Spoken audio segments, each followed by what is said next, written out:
What's up my loves, my name is Paige, this is Paige with Paige, and today we're going to be doing 7 on Sunday.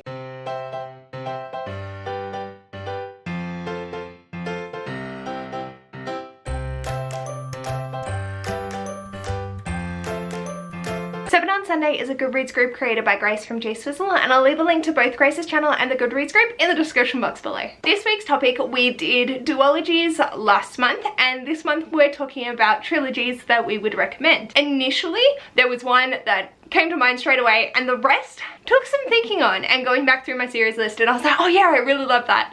Mostly I got stuck on To All the Boys I've Loved Before and the Arc of the Scythe trilogy. I love the Arc of the Scythe, but Toll, I can't do it. I can't recommend it as a whole when I knew that I had other books on my shelves that I like more. I've got my 7 lots of series, all physical. I don't have any ones that I've read digitally to talk about, so yeah, let's dive in. Getting it out of the way first, obviously I'm going to mention the Daughter of Smoke and Bone trilogy by Laini Taylor. So Daughter of Smoke and Bone, Days of Blood and Starlight, and Dreams of Gods and Monsters, all by Laini Taylor, and I love this series so much. Akiva and Karoo are just some of my favorite characters, and their dynamic is just wonderful. The stakes in this were fantastic. I love Mick and Susanna. Susanna is our protagonist's best friend, and just the different nature of the world in this is just so well done. I think there are so many ties and there can be more in this world, but this as its own arc is complete, so I can't wait to see what more comes in this world and if we get to see these characters again. But this trilogy just is marvelous, and it fills me with joy knowing that I have this in my life and I get to love it as much as I do. Next up is a recent edition that I've started and finished this year, and that is the Brown Sisters trilogy by Talia Hibbert. So Get a Life, Chloe Brown, Take a Hint, Dani Brown, and Act Your Age, Eve Brown. These are just holy merciful sweet Jesus perfection.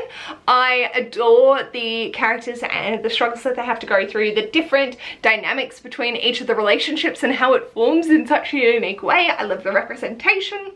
It just fills my heart with joy, and this is the most wholesome series. It is just so fun and I loved it so much. I would highly recommend this series, and the sex scenes were great. Next up I have the original ACOTAR series. So again, semi new to me, did not read it when it was published and hyped. So that is A Court of Thorns and Roses, A Court of Mist and Fury, and Court of Wings and Ruin, all by Sarah J Maas. This was a lot of fun. I know people get concerned about Court of Wings and Ruin, but I really enjoyed it in terms of knowing that it was potentially like they were just going to bang on a field, and it's like when I got to that scene I was like, oh, I see how this is. A Court of Mist and Fury, top tier. The sex scenes in this are hilarious, and it's smutty but it's not.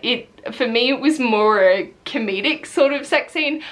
I know some got hot and bothered, and I did that, but at the same time it's also like they managed to make mountains move and shift, so like perfect. I am counting this as a trilogy because this is its original story in and all of its own. A Court of Silver Flames is following different protagonists, so for me this counts as the one trilogy.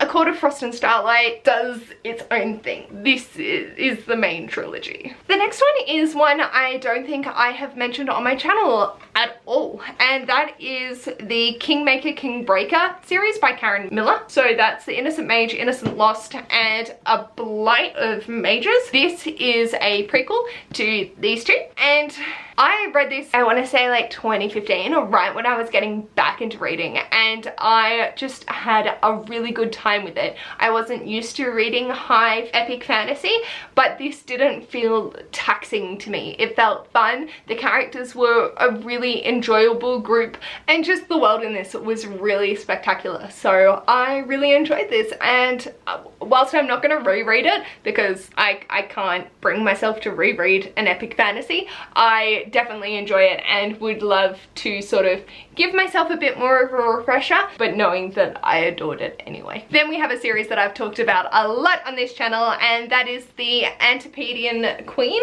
by Felicity Banks. So we have Heart of Brass, Silver and Stone, and Iron Lights. So these are by an Australian author, which I absolutely love. All all of my editions are signed as well. And this is a steampunk historical fiction set in Victoria, Australia during the gold rush, and our protagonist has come over from London and has some complications with her heart, and it combines a whole slew of different things. There is LGBT rep in this, but it is towards the end of the first book and then continues on in the second and third, and I adored this whole series. I really appreciate Felicity writing such an amazing series that is looking at a whole slew of different things and just the dynamics that exist. I love Patrick and I love Emmeline, and there's so much goodness in this, and knowing that it is Australian just really brought me so much joy. The next is Mistborn Era 1 by Brandon Sanderson. Obviously, I adored The Final Empire, Well of Ascension, and Hero of Ages.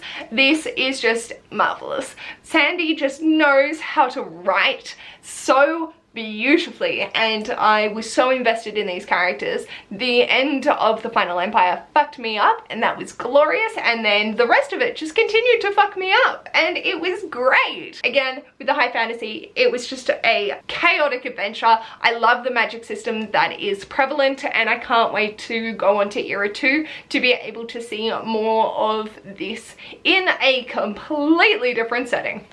Oh god, that is a tower. And my final one, obviously, is the Farseer trilogy by Robin Hobb, with Assassin's Apprentice, Royal Assassin, and Assassin's Quest. Yes, I am aware that none of my editions match, it's fine. So for me, technically, I would love to put the live ship traders over this.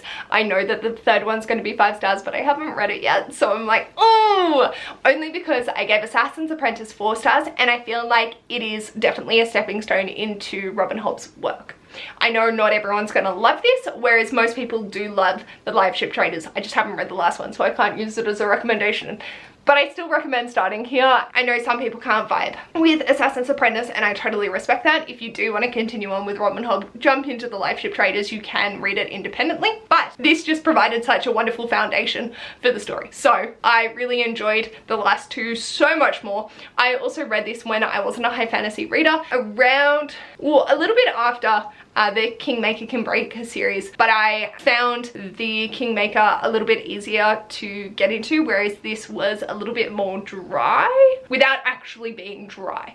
So by comparison, it just felt that little bit harder to read. So I didn't enjoy it as much, but these two, holy sweet Jesus. So these are the 7 trilogies that I would recommend. I think I really love trilogies because you get enough with a whole slew of different things without it being too much, and these are just 7 examples of ones that I absolutely adore. Let me know in the comments what is a trilogy that you highly recommend. I know that I've gone with quite a few popular ones, but I need to branch out, find some more independent sort of low-key trilogies to obsess over, because I think they are a fantastic length of getting to build on these characters and get to ingest all these wonderful stories, but it not be like a 10-book series, which no. If you like this video, feel free to give it a big thumbs up, and if you'd like to see more of this mess, feel free to subscribe, and I'll hopefully see you on my next video. Bye!